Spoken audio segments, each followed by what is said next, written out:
Welcome back to Building Character, where we figure out how to play as your favorite fictional characters in Dungeons & Dragons. Remember to like and subscribe to make friends with an alien. Maybe. Today we're building Venom, a textbook example of a crazy ex. The symbiote is a person you dated during that dark phase in your life. Then they hook up with your arch nemesis and try and kill you before stopping to ask if you want to get back together. That said, let's go get codependent.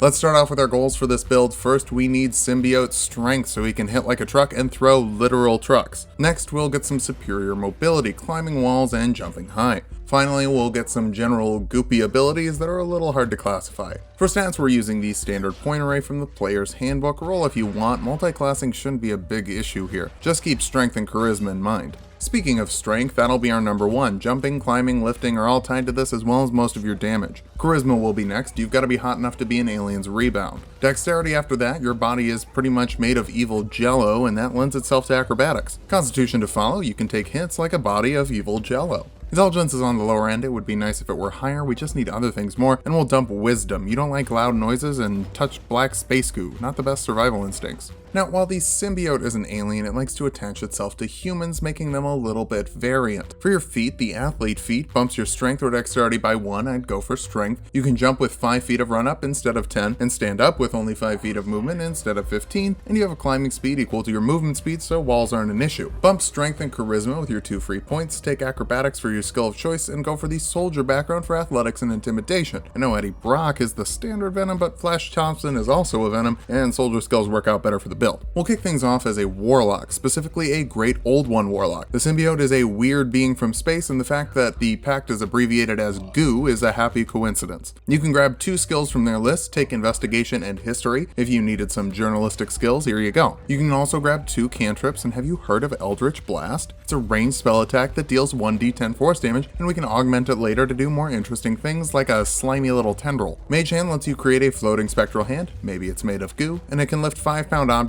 and activate non-magical devices. For spells at this level, none of these are very venomy. We're here for some later stuff. Expeditious Retreat lets you dash as a bonus action, so that could be nice. You also get an Awakened Mind from the goo wrapping itself around you, letting you communicate telepathically with creatures within 30 feet of you as long as you both speak one language. I mean, this thing landed from outer space and understands English. It's gotta have some linguistic skills. Second level Warlocks can grab some Eldritch Invocations, and it's time for Slime. Take the Armor of Shadows, letting you cast mage armor on yourself at will, giving you AC equal to 13 plus your dexterity modifier. That goo makes you flexible and it's very absorbent. Lance of Lethargy lets you slow creatures you hit with an Eldritch Blast by 10 feet, so goo some shoes. Third level Warlocks can learn second level spells, and this is why we didn't take many earlier ones. We like a lot of these. Spider Climb lets you learn from your past relationships and stick to walls and ceilings for up to an hour. I know you could already go up walls, now you can hang from ceilings though. Hold Person forces a wisdom save of 8 plus your charisma modifier and your proficiency bonus, paralyzing a target for a minute. They can re-roll that on their turn, and it requires your concentration, so you can't wrap people up forever. Rave Enfeeblement is a ranged spell attack that deals no damage. Instead, it cuts the damage of a strength attacks from a target in half. This lasts for a minute depending on your concentration, or if they can roll a constitution save. So, wrap them in goo and stop them from hitting you. We're rhyming a lot in this build, I don't know why. Finally, you get a Pact Boon, a gift from your benefactor. Pact of the Blade lets you conjure weapons as an action. For flavor, turn your hand into an axe or a hammer or whatever you pick up. You're proficient with all these weapons, and they count as magical for overcoming resistances. Bouncing over to Fighter now, first level fighters get a fighting style. I'd go for Great Weapon Fighting,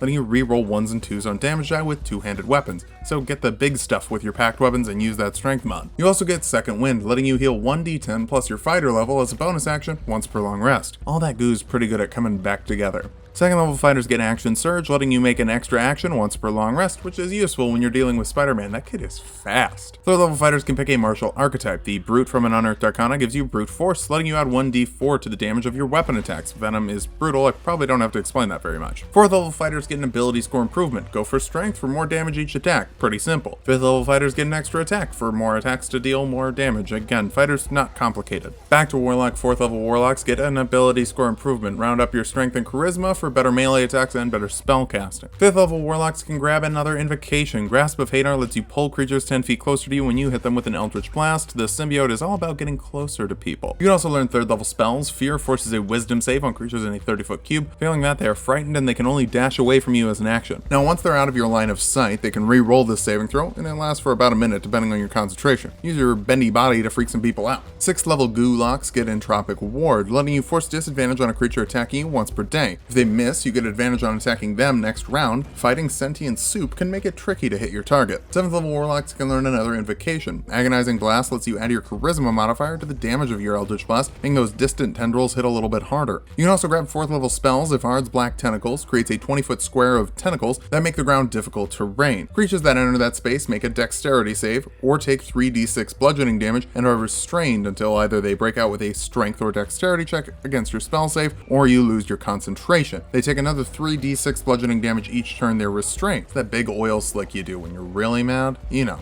8th level Warlocks get another ability score improvement. Go for charisma here. Your tendrils and tentacles could use some love. Not like that. 9th level Warlocks get 5th level spells. Hold Monster is like Hold Person without the humanoid restriction, so you can wrap up a rhino or a guy dressed like a rhino. You can also grab another invocation. Otherworldly Leap lets you cast Jump at will, tripling your jump distance. That means you can jump a full 60 feet in one turn, provided you have enough movement for that. We'll head back to Fighter now to finish off the build. 6th level fighters get another ability score improvement. Cap your charisma to make your spells deal maximum damage with maximum accuracy. 7th level brutes get Brutish Durability, letting you add 1d6 to all your saving throws. If that's a death saving throw and it brings it to a total of 20, that counts as a natural 20, bringing you up at 1 HP. The symbiote has symbiotic healing properties, which are helpful. 8th level fighters get another ability score improvement, and some constitution would help with concentration saves.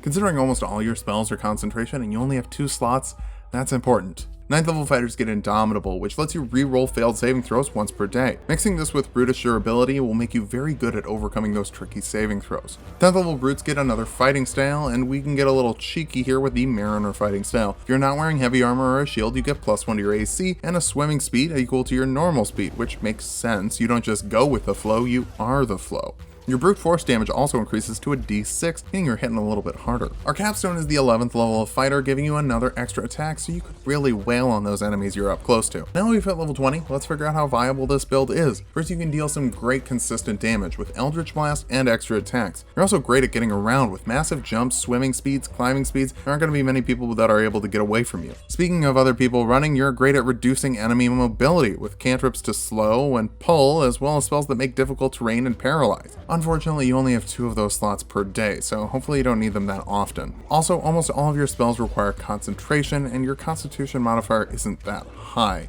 It also means that if you cast another one, you're going to cancel the other one out, which is not what you need with Warlock slots. Finally, your AC is only 14 if you're playing to the build. I recommend not doing that and picking up some plate mail. Lord knows you got the strength for it, but if you're playing the character, prepare to be hit regularly. But if you sign up with an alien to murder your competition, you might have a death wish anyway. Live dangerously, deal crazy damage, and relish every second of the anti-hero glory. Just remember, there's always a bigger fish, and you may need help dealing with it. So, don't burn all your bridges unless you want that kind of carnage.